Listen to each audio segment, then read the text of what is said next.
Hello, everyone, and welcome back to the NRW where nerds rule the world. I'm Heather Hurt. That is Kuya P. And we are going to talk about horror movies, which is something we usually love and we haven't been able to do enough of this year, I think. With that, let's get into this. Let's get into that holiday spirit and talk Silent Night, Deadly Night.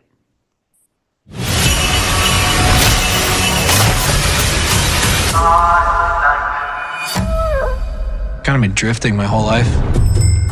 Hey, new guy. Are you okay? At Christmas time, I can see evil. I slipped from Billy into something else. So you're crazy. I'm gonna figure out what's going on in there. Had no idea.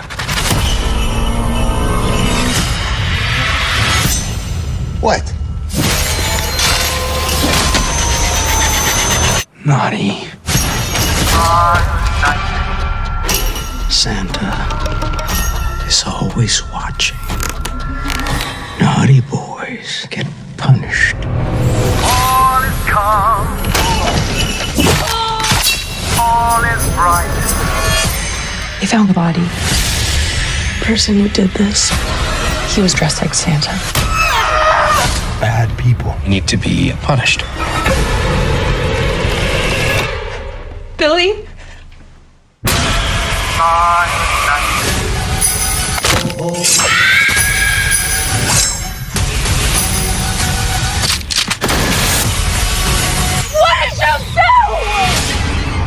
Don't forget who you are and what you do.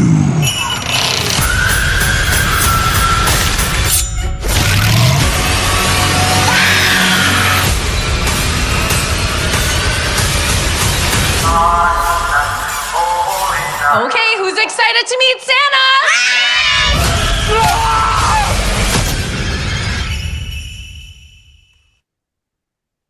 We're going to try and make this as spoiler-free as possible, but honestly, that trailer gave a lot of it away.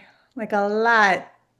But with that, Silent Night, Deadly Night follows the character of Billy around, who is trying to save the holidays from very naughty people.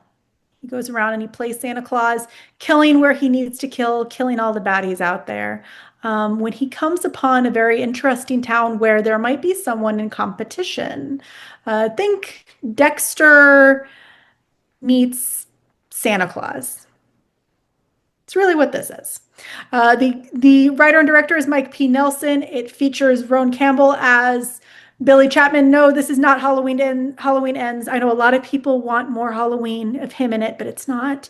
Ruby Modine, who plays Pamela, David Lawrence Brown, who's Mr. Sims, and David Tomlinson, who is Max. I'm not going to there's one more big person on this list, but it kind of is a fun thing that you haven't heard about from the trailer, so I'm not going to say who they are, but there is one more main character that deserves a shout out. And I thought they were the most fun one, personally. With that, PP, my initial thoughts were Kuya P threw this at me and I had no idea what I was getting into. So Kuya P, what were your initial thoughts? Well, I didn't have any initial thoughts, so I think we were probably going to skip over that portion because we didn't do a trailer reaction to this, so hence no initial thoughts. This came our way. I actually was presented the opportunity to speak with the composer for this film. So by the time you see this, that interview will also be available. Martin McPhail of the group Blitz Berlin, he composed the music for this film. He also did Death Stalker that Heather and I did some interviews for. And that was a great soundtrack. You know, Bear McCreary as well as Slash were involved with that film as well in regards to the music portion. And Blitz Berlin were the overall composers for that project. So they got to do something distinctly different with that. And then they all, Martin and his group Blitz Berlin, they're a trio. They actually also composed the music for Queens of the Dead that we also covered here on the NRW, which is another film that I quite enjoyed. And Heather and I did a review for that that's on the channel. So yeah, I had the opportunity to speak with Martin McPhail also, let me show some love. Popternative, Heather and I's friend, PD Beats. He's a fan of the NRW. He also runs his own outlet, Popternative, but he also does press as a beyond being a press person himself. He does PR, and he hooked me up with Martin McPhail. So shout out to my man PD. But yeah, we had the opportunity to speak, and I was like, I saw that this was coming. None of the other publicists has reached out. So shout out to my man Petey. He put us in this all together, and we got a chance to check it out early. Hence this review. So yeah, interview will be on the channel. But yeah, no real initial thoughts. Other than I saw that there was a Silent Night, Deadly Night coming. I remember there was like a Silent Night film back in the day, and then there were some remakes here and there. But overall, I don't know if I ever. Oh, I think I saw the original Silent Night, but this I really. I don't know if it was like a continuation or whatever, but I really had no kind of frame of reference other than this was going to be a Christmas horror film, and I'm jazzed about that. But there was nothing really in it that I led with other than I think I'll be pleasantly surprised if it's good or bad, but I'm not going to put my levels up to disappoint myself. I was like ready for it to go either way, and I'll have my thoughts after Heather in just a second on the review. We can go straight into it. I couldn't remember if we did the react, so I apologize for that. But we didn't. But if you did it with the other guys, with that being said, we can go straight into the review. I'll let you lead. You've had the most fun with this film so far, so I'll let you lead. All right. So yeah, coming in with nothing. I expected Christmas. I expected the holidays. It's Silent Night, Deadly Night. I expected horror. And this film, per Heather said, a lot was given away in the trailer. Again, enough. We didn't do no trailer reaction. That did give a lot in there. So you really are getting to just the story. We have to do the whole setup in the beginning of the film with a young man. Well, that might be spoilers. That wasn't given away in the trailer. Whose holiday is ruined. And then that influences the rest of his life. And there you go, the trailer. So for me, without having preconceived notions on it, I was entertained. We got the setup at the beginning, and then we get how his journey is going to continue on and where this is all coming from. There's some weird angel on his shoulder, or is it an angel, or is it the devil that's talking to him that makes it intriguing? But then you start to get the vibe with what this person is doing for this person and what the real intentions are behind it. Initially, you might think one way, but it might be for other alternative reasons. And I was here for it. And I had a really great time. I enjoyed this film. My levels weren't all the way up. And so to then just get into the story on how it's presented and overall and how things go about, I was pleasantly surprised. It's not the greatest film this year. It's not in the top 20, but is it in one of the most entertaining films? And is it better than a lot of the big budget films that I've seen this year? Hell yes, it is. So it definitely gets a thumbs up for me. It fit the horror niche. It fit the Christmas niche. It might be an annual holiday horror film to add to the collection, as well as during the other holidays during the spooky times. It fits in both. It might just get continued play. It will start it off in October and then keep running it till the end of the year. I think I'll be doing that in my house, Heather. It's a holiday film. It is a holiday film. That's a lot of repeat, though. That's a lot. But let's get in the mix. There is a lot of other horror, so there's a lot of maybe every 20. I'm saying it's maybe once or twice within that time span. Okay, all right. That's fair. That's fair. At least one more time within that in the list, in that cavalcade of films, because we have a lot of horror. But at least one more play in that holiday time span. I'm not saying no. I'm saying you play on repeat. That's a lot. That's a lot. But you do actually. When it comes down to it, you celebrate the holiday season, celebrate spookiness, celebrate horror in any way you like.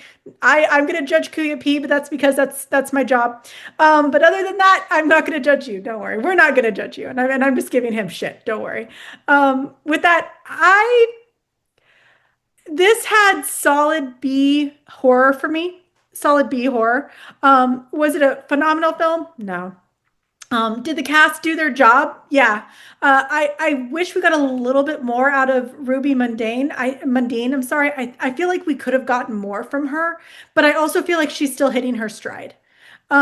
So from this point, I would not be surprised if we see her get better.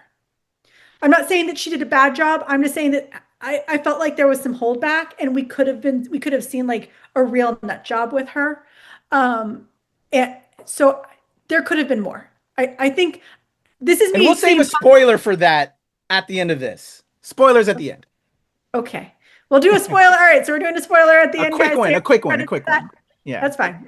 I'll talk about one thing that I want to talk about too, and it's really just a quick question. So with that, overall, I thought this movie was fun. I honestly thought it could be bloodier. I was actually kind of surprised, and I think some of it was going back to, QP was shouting out that there have been previous Silent Night films. My brain, the moment I saw this poster, they have a couple of posters of this at our local movie theater.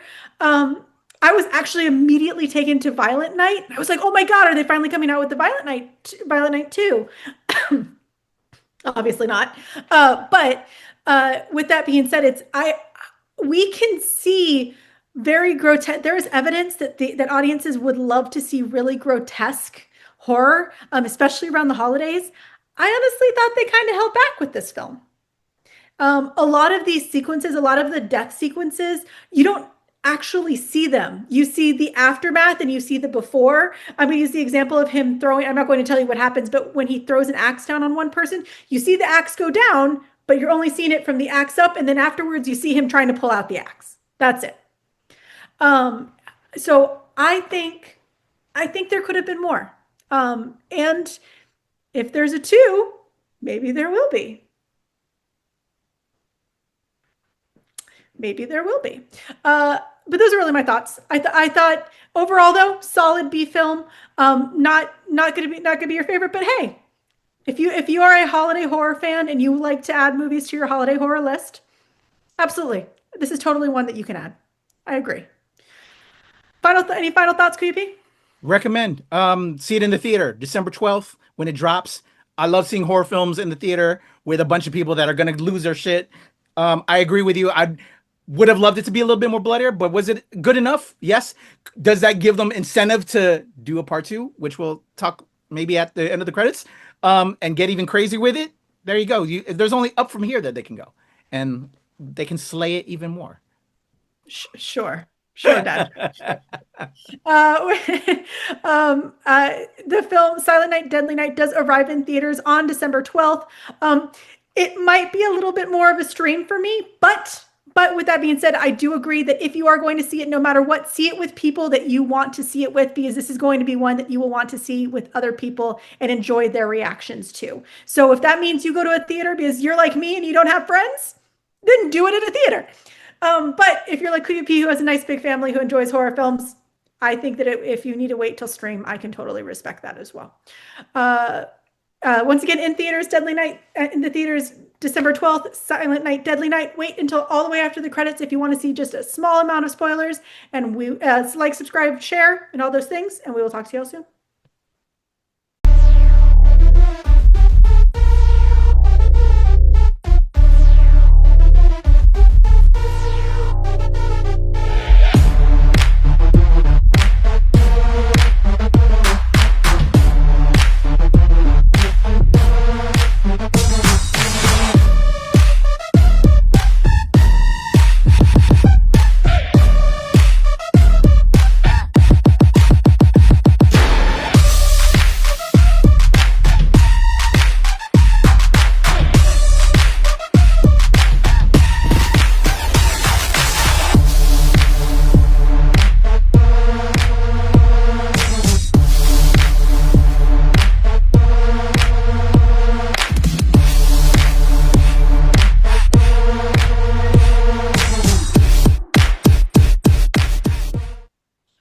All right, guys, this is your last chance. If you have not seen this film, or if you are not okay with spoilers for Silent Night, Deadly Night, get out. You got 3 seconds. 3, 2, 1. All right, QP, you do yours, and I will do mine. What is your spoiler? We need to have the part 2 set up. Now we can get bloodier. Ruby now has the spirit in her. You know, the Holy Spirit, not really the Holy Spirit, but the revenging spirit in her. I love this concept. It now drifted. We've set up with this guy. Now it's in her. Now we can get even crazier with it. And so I'm excited. They need to have a part 2. I need Bliss Berlin to return on the soundtrack. Again, go check out my interview with Martin. He's such a cool cat. I think that it was just enough in this tone. And then some of the other original music that they put into this as well. But yeah, I'm excited for it. I'm curious if you would be interested in a part 2 and if they get bloodier with Ruby. And also, there's a white Christmas scene. I'll leave it at that. That was one of my favorite moments. who doesn't love celebrating some deaths in a white Christmas, if you will? I'm gonna leave it at that. Again, we're being careful with these spoilers, although we're so spoiling. That was one of my favorite sequences, Heather. And then the cards too that we got throughout the film. We didn't really mention that throughout the series. I love those cards. That felt like a comic book. I don't know about you, but it felt like chapters in a comic book. Like, I love the vibes, the overall tone of this film. You know, there's some movement to improve. It was, again, not the greatest, but again, it was solid. And then there's more room to improve for part two. Mm-hmm. I can agree. And once again, I believe that we could get more out of Ruby Modine. I really, really do. I think that she could move forward. Now that we are in the spoiler side, I can shout out Mark Atchison, who plays Charlie, who is the voice of the holiday. And I will say his death scene was the funniest thing his actual death scene, not the one where he died. The final scene at the end where you see the goodbye was honestly one of my favorite parts because it's just kind of silly. It's just the most dramatic goodbye ever. With that, here's my thing. Here's my question to Mike Nelson, to the entire cast. How long has this been going on? That advent calendar was real fucking bloody. I would like to know a little bit more on the back end. If we can, that was cool too. I love that concept of the blood. Yeah, that's actually one of my favorite parts was the advent calendar, and I'd like to know how this happened. I'm going to shout out Violent Night again. One of the things that people want from the Violent Night franchise, and we know that there's going to be a 2, is they want to know more of where Santa's original story came from in the Viking world. I want to know where that advent calendar started here. Yeah, because that was like a small mountain of blood under each one of those. So how long has this been going on? So spin-off prequel, if you will. Or if we can't go forward, let's go backward. Like, I would not mind it in the next one. Okay. Yeah, I wouldn't mind seeing going backwards a little bit. Because I thought, honestly, I think of the entire film, my favorite part was the advent calendar. I think that's really cool. I think this is a franchise. I think this is the start of a franchise. I enjoyed this. I came in with little to no expectations. They surpassed it. It was solid. And they set up for a great second film. Like, I'm ready for it. Like, yeah, overall, just some, you don't get that out of nowhere. You and I watch a lot of stuff, Heather. Like, and you know what? This surpassed. One thing that just made me think of, it would be a really cool concept. And Mike Nelson, if you need this, if you want to steal this, I'm absolutely okay with it. If in the second one, it's Pamela's story, it's Pammy's story. But as she's killing, you hear, it's kind of like the classic Christmas story where the narrator is telling the story of the past. So Billy is telling her the story about how everything happens in between her killings. Okay. Yeah. I can feel that. I'm here for it. I'm here for it. This is gonna again be added to my holiday horror films. And I thought this was pretty solid. It was solid. Yeah. All right, y'all. All right, guys. That is, once again, Silent Night, Deadly Night. Check that out in theaters on December 12th, And we'll talk to y'all soon.